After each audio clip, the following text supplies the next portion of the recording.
In light of modern scientific developments, some promote the idea that science and religion are in a constant conflict and that science has eliminated the need for the existence of a creator. However, this notion is based on a misunderstanding of both science and religion. Science and religion are not in conflict. Rather, they can complement each other in understanding the universe and its reality. While science seeks to explain how the universe works through natural laws, religion provides answers about the purpose and reasons behind the existence of the universe and life. Nevertheless, despite this possible complementarity, some atheistic scientists insist on denying the existence of a creator. Here, profound questions arise regarding the reasons that led them to this insistence. Is it merely a scientific analysis, or are there other factors related to their personal experiences or limited perceptions of the nature of the creator? Now, we will explore the reasons that led some atheistic scientists to insist on denying the existence of a creator. First, some atheistic scientists adopt the materialistic philosophy, which is based on the idea that everything in the universe can be explained solely through natural and physical phenomena. According to this approach, there is no room for what is beyond nature, such as the belief in the existence of a creator or an intelligent force behind the universe. Since the existence of a creator cannot be proven or disproven using material scientific tools, these scientists prefer to entirely ignore this idea, considering that religious or metaphysical explanations are unnecessary.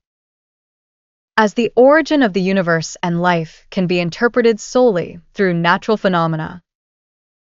Richard Lewontin clarifies, we adopt a materialistic philosophy in advance, not because the scientific methods or material laws impose it on us, but because we are committed to adopting a materialistic explanation for all phenomena.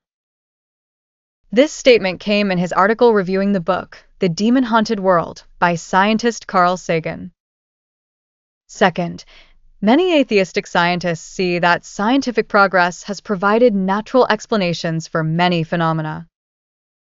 For example, scientific theories such as the theory of evolution and the Big Bang theory offer natural explanations for the origins of life and the universe. For them, these explanations diminish the need for the hypothesis of the existence of a creator. Nonetheless, there remain significant questions that science has not been able to answer completely, such as, how did the universe begin from nothing? What is the origin of life? In these areas, the field remains open, but some scientists prefer to cling to materialistic explanations, even if they are not complete. Here are some pieces of evidence and testimonies from the statements of atheistic or materialist scientists who acknowledge their inability or shortcomings in answering the major questions related to the creation of the universe and the origin of life. These admissions clearly show that there are limitations to materialistic explanations and that science has not yet provided comprehensive and definitive answers to these issues. Thomas Nagel, the atheist philosopher, in his book, Mind and Cosmos, states, it is unreasonable to think that everything, including our perception of the universe, is merely the product of random material processes. Something is missing from the material picture of the universe. Lawrence Krauss, the physicist known for his book, A Universe from Nothing, attempted to provide a scientific explanation for the creation of the universe from nothing. However, even in this book, he acknowledges that there are still things that remain unclear. Krauss states, we do not have a definitive explanation for why there is something rather than nothing. Science may never be able to answer this question completely. Despite efforts to provide a material explanation for the creation of the universe, Krauss clearly acknowledges that there are limits to what science can offer, and the fundamental question of why remains unanswered. Francis Crick, one of the discoverers of the structure of DNA and a Nobel laureate, admitted that explaining the origin of life is still far from certainty. In his book, Life Itself, Its Origin and Nature, Crick states, it seems that the origin of life is almost miraculous, as there are many conditions that must be met for life to begin. This clear admission from a leading biologist shows that the material explanation for the origin of life still suffers from significant deficiencies and does not provide a definitive answer. Third, some believe that science alone is capable of providing comprehensive answers to all questions, but this assumption ignores that there are issues that transcend the scope of science, such as ethical and metaphysical questions. These matters cannot be resolved solely through scientific experimentation or observation. Here, the role of religion comes in to provide a broader framework for understanding these aspects of life. When we look at the relationship between science and religious concepts, particularly the idea of the existence of a creator, we find a clear gap in understanding between some atheistic scientists and those who believe in the existence of a creator. However, does this rejection of the idea of a creator stem solely from scientific evidence? Or are there deeper philosophical and historical factors that play a role in shaping this perception? Attempting to understand this debate requires us to pose some fundamental questions. The first question we should ask is, what is science? Science is not a fixed collection of facts that do not accept change, rather, it is an ongoing process of experimentation and correction. Scientists gather data, formulate hypotheses, and test theories. Over time, new evidence may challenge the prevailing understanding and highlight errors in old theories. The scientific model is not static, it evolves over time and undergoes continuous adjustments. For example, Newton's model of gravity was considered accurate and accepted for a long time, but with the emergence of Einstein's theory of general relativity, the perspective on gravity changed, especially under extreme conditions. Similarly, Aristotle's model of the natural world was deemed correct for centuries until the modern scientific approach shed light on its errors. All of this illustrates that science, by its nature, is a continuous corrective process, not a static entity that cannot change. The second question, are science and scientists infallible? Science, like any other field of human knowledge, is not infallible. Scientists, by their human nature, are prone to errors and are influenced by personal and social biases. Mistakes in designing experiments or collecting data are not uncommon, and there may be external pressures such as funding or academic pressures that affect the results of scientific research. Sometimes, scientists may be influenced by the funding from companies or sponsoring organizations that have specific interests. For example, companies may pressure scientists to produce results that align with their interests, leading to bias in the results or even manipulation of data. In some cases, there may be bias in publication, where scientific journals prefer to publish research that presents positive or intriguing results while ignoring negative or unremarkable findings. The philosopher of science Paul Feyerabend pointed out in his book The Against Method that science is not a completely neutral process, rather, it is influenced by politics, funding, and cultural pressures. Although Feyerabend did not directly address the idea of the existence of a creator, he indicated that scientific authority can sometimes be directed by ideology or funding, which may limit intellectual diversity within academic circles. The third question, what is confirmation bias? One of the major challenges in scientific research is confirmation bias. This bias occurs when scientists look for evidence that confirms their pre-existing hypotheses while avoiding evidence that may contradict them. For example, if scientists believe that the universe can be fully explained through natural laws, they may avoid looking at evidence that suggests the existence of a creator or a metaphysical explanation. Michael Behe, in his book Darwin's Black Box, indicated that the rejection of the idea of intelligent design by scientists is not due to a lack of evidence but rather their philosophical commitment to naturalistic materialism.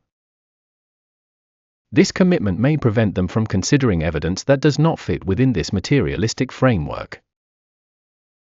Richard Lewontin, a prominent evolutionary biologist, pointed out in his famous article that scientists adhere to materialist philosophy not because it is the only valid framework, but because it is the only one through which they can operate in the scientific community. Lewontin states, "We are forced to accept a materialistic explanation of the world not because the methods of science and material laws compel us to accept a material explanation of the observable world, but because we are committed a priori to material explanations, no matter how contrary they may be to common sense." This statement reflects a philosophical commitment within scientific circles that may be driven by academic or financial pressures. The fourth question, can scientific fraud occur? Unfortunately, there are documented cases of scientists who committed fraud or fabricated data for personal or professional motives. When scientists are under pressure to achieve specific results or publish successful research, some may resort to manipulating data or even falsifying results. One of the well-known examples is the scandal of Hwang Woo-suk, the South Korean scientist who claimed to have successfully cloned human stem cells, but it was later revealed that his results were fabricated. Another example involves the British Dr. Andrew Wakefield, who published a study linking vaccines to autism, which was later found to be fraudulent and inaccurate, leading to the retraction of the scientific paper and the revocation of his medical license. The fifth question, are there academic and social pressures on scientists? In many academic circles, there are pressures that make it difficult for scientists to adopt or even discuss ideas related to the existence of a creator. Belief in a creator may be considered unscientific or unacceptable in academic environments that heavily rely on materialist philosophies. This can lead to the marginalization of scientists who advocate or defend religious ideas. Philosopher and scientist Thomas Kuhn, in his famous book The Structure of Scientific Revolutions, pointed out that science is not merely a neutral process where truths are gradually discovered, it is also the result of intellectual frameworks or theories embraced by the scientific community. These theories can influence what scientists consider acceptable or reasonable at any given time. This social and academic pressure can lead to the exclusion of certain ideas or theories that do not align with the prevailing scientific model. The sixth question, what is the influence of the media on science? The media plays a significant role in shaping public opinion about science. Often, there is a focus on material explanations for natural phenomena, while interpretations related to the existence of a creator are overlooked. This media influence may drive some scientists to adopt materialistic positions to maintain their scientific standing or to appear in the media. Thinker David Berlinski, in his book The Devil's Delusion, pointed out that there is a dominant intellectual framework in scientific circles that relies on materialism and secularism. He noted that scientists who challenge this framework face difficulties in obtaining support or funding for their research. The seventh question, does adherence to the prevailing scientific model limit intellectual diversity? Scientists rely on the prevailing scientific model to explain natural phenomena. This model heavily depends on materialistic explanations, and any attempt to provide metaphysical or religious interpretations may be considered a deviation from science. This tendency can lead to the rejection or marginalization of religious ideas, even if they are supported by evidence. Thomas Kuhn pointed out that the scientific community operates within a specific intellectual framework, and any idea that falls outside this framework may face resistance.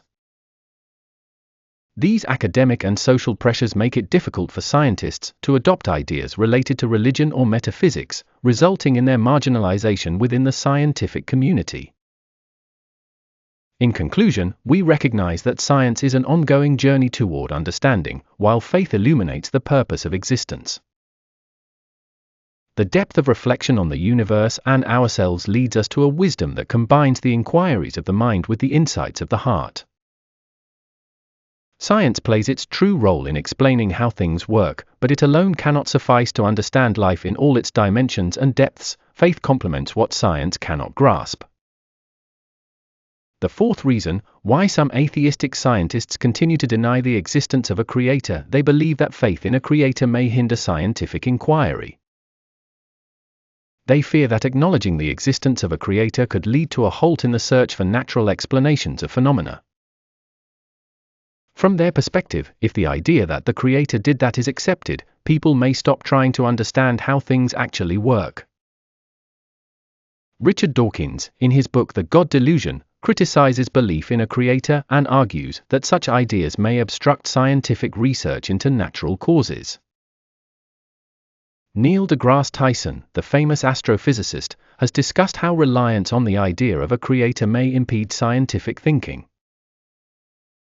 Tyson believes that resorting to the idea of God did that is a result of intellectual laziness and prevents people from seeking scientific explanations for phenomena.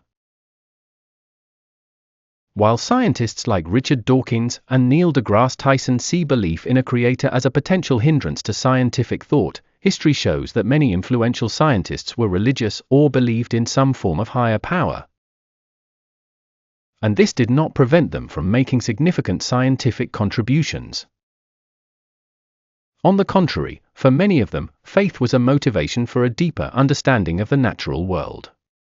Here are some examples of believing scientists who made great contributions to science. Isaac Newton, 1643–1727. Newton is considered one of the greatest scientists in history and is the founder of classical physics, as well as the author of the laws of motion and gravity. He made tremendous contributions to mathematics, astronomy, and calculus. In his famous book Philosophiae Naturalis Principia Mathematica, he indicated that the beautiful and harmonious order of the universe reflects the existence of a wise creator. One of the famous quotes attributed to Newton is, "This magnificent system which comprises the sun, planets, and comets cannot be the result of chance but requires a wise and powerful being." According to him, Newton's belief in the Creator did not hinder his scientific inquiry, rather, it motivated him to discover the laws of nature, which he considered a reflection of a precise divine order. Johannes Kepler, 1571–1630. Kepler was a German astronomer who discovered the three laws of planetary motion, paving the way for understanding gravity. He integrated Christian philosophy into his work, believing that God created the universe according to a mathematical structure. Kepler was a believer in God and thought that the laws of nature were expressions of the divine mind. He famously stated, "Scientists do their work in order to know the mind of God." His belief that the universe is mathematically organized according to God's will drove him to search for mathematical patterns in planetary motion, leading to the discovery of Kepler's laws of motion. Albert Einstein, 1879–1955. Einstein is regarded as one of the greatest physicists of the 20th century. He often said, "I want to know how God created this world." Einstein's belief in harmony and order in the universe drove him to search for a unified theory of natural laws. This faith in the cosmic order was part of his motivation for scientific inquiry. Louis Pasteur, 1822–1895. Pasteur was a French scientist considered one of the greatest in biology and chemistry. He discovered the principles of vaccination, fermentation, and pasteurization. Pasteur was a believer in God and believed that his scientific discoveries were reflections of a divine system. He said, "The more I study nature, the more I am convinced of the existence of a creator."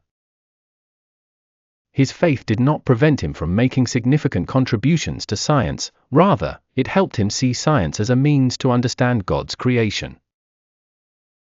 Conclusion from all this, truth emerges as the stars shine in the night sky, clear to those who contemplate, and illuminating for those who seek the light. The belief in a creator was not a barrier for these scientists, instead, it was a source of inspiration and motivation for exploration.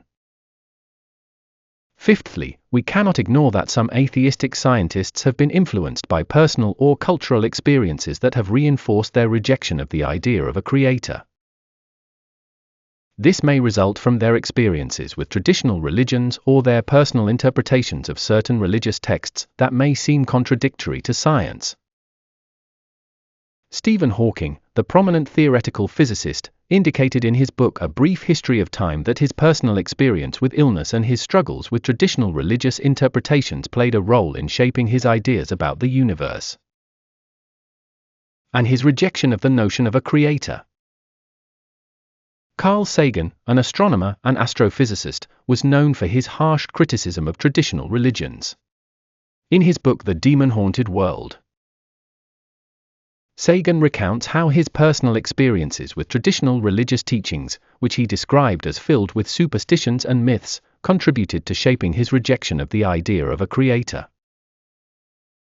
It is important to pause for a moment and consider, could these personal experiences and individual analyses have led them to conclusions that do not reflect the comprehensive truth of the universe? Human beings, by their nature, are influenced by their environment and life experiences. However, wisdom requires us to differentiate between individual experience and the greater cosmic truth. The world is broader and more complex than can be encapsulated by a personal experience or a limited interpretation. It is essential to view these positions with a sense of wisdom and deep contemplation regarding the nature of human experience and its impact on thought and beliefs.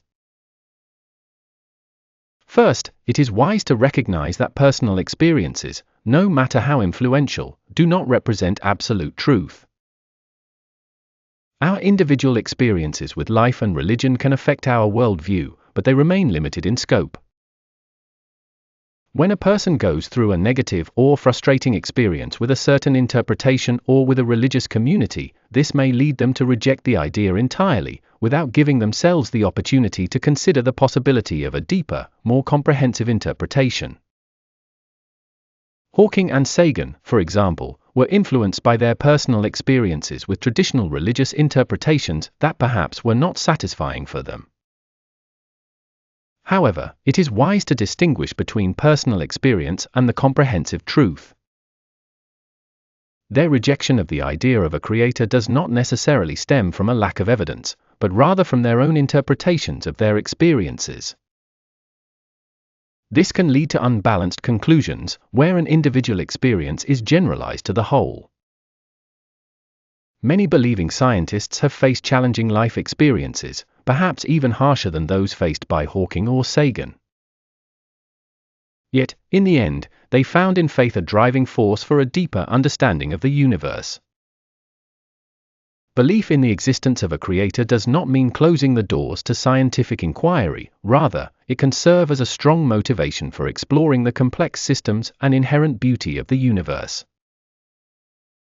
Furthermore, the experience that Carl Sagan describes in his book The Demon-Haunted World regarding religious myths and superstitions is significant, but it does not serve as proof of the fallibility of religion itself. It is wise to differentiate between religion as a comprehensive framework for faith and some interpretations or practices that may result from ignorance or limited understanding. Rejecting religion based on Sagan's observations of myths is akin to outright rejecting science because it has sometimes been misapplied. A wise person recognizes that there is always a distinction between religious texts themselves and the erroneous or distorted interpretations that some may present. Therefore, rejecting the idea of a creator based on experiences with myths or legends is a confusion between essence and superficiality. Lastly, there is a belief among some atheistic scientists that the universe and life may be the result of purely random and natural processes, even if there is not yet a complete explanation. From their perspective, the physical laws governing the universe may be sufficient to explain its origin and development without needing to posit the existence of a creator. This idea is based on the view that the universe could be a necessary result of existing physical laws. It is important to approach this idea with wisdom and deep thinking. While it is good to strive to understand the universe through physical laws, there are several points we should consider when discussing this perspective. First, randomness does not explain complex systems. Science itself teaches us that randomness does not necessarily lead to the construction of coherent and complex systems. The universe we live in is filled with remarkable order and harmony, whether in the precise physical laws governing the movement of planets or in the biological balance that characterizes life on Earth. It is hard to imagine that such an astonishing system could have arisen solely from random processes without any guidance or purpose. Randomness may sometimes produce simple or irregular phenomena, but the complex and complete order we see in the universe, from the smallest atoms to the largest galaxies, indicates the existence of precise laws that cannot be the result of random chance. Scientists like Albert Einstein pointed out that this cosmic harmony cannot be random, rather, it reflects a greater force beyond our understanding. Second, even if we assume that the physical laws governing the universe are sufficient to explain its origin and development, the question that arises here is, where do these laws come from? How can the laws that organize the universe in such harmony exist independently without a source or reason for their existence? Physical laws are not entities that exist independently, they require a framework that defines how they operate and why they operate in this way rather than in another. This compels us to question the origin of these laws. Could these laws have arisen from nothing? Or is there a greater, wise force that has established these laws to ensure the universe operates in an organized manner? If the universe were purely the result of randomness, we would expect to see chaos everywhere, not a magnificent, complete system. The determinism they observe in physical laws could be the Creator's way of manifesting His will in this universe, which is what allows us to see order and precision in every natural phenomenon. Ultimately, believers see in this vast universe more than just material laws and scientific experiments. They see in the complexity and beauty of nature indications of a higher power, a wise Creator who established this precise order. For them, science is merely a means to understand the mechanisms of this universe, while faith remains a light that illuminates the paths of purpose and meaning. Between science and faith, believers do not find a conflict, rather, they find a harmony that unites the explanation of how things work with the revelation of purpose, affirming that everything has a deeper wisdom and eternal greatness that transcends human understanding. Islam does not reject science, rather, it encourages contemplation and reflection on God's creation. Throughout the ages, Muslim scholars have been pioneers in scientific research, such as Ibn al-Haytham and Avicenna, who made significant contributions in the fields of physics and medicine. Islam calls on humanity to reflect and ponder the universe, providing rational and logical evidence for the existence of a wise Creator.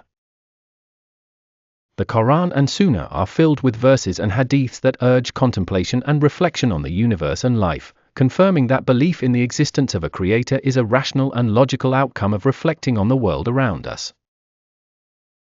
Allah, the Exalted, said, "We will show them our signs in the horizons and in themselves until it becomes clear to them that it is the truth." This divine promise affirms that contemplation of the universe and within ourselves will ultimately reveal to us the greater truth, the existence of a mighty Creator.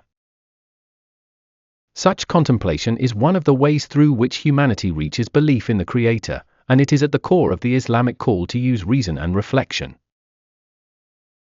Make us among those who learn and act upon their knowledge, so that our knowledge becomes a light that illuminates our path in this world and the hereafter. And peace and mercy of Allah be upon you.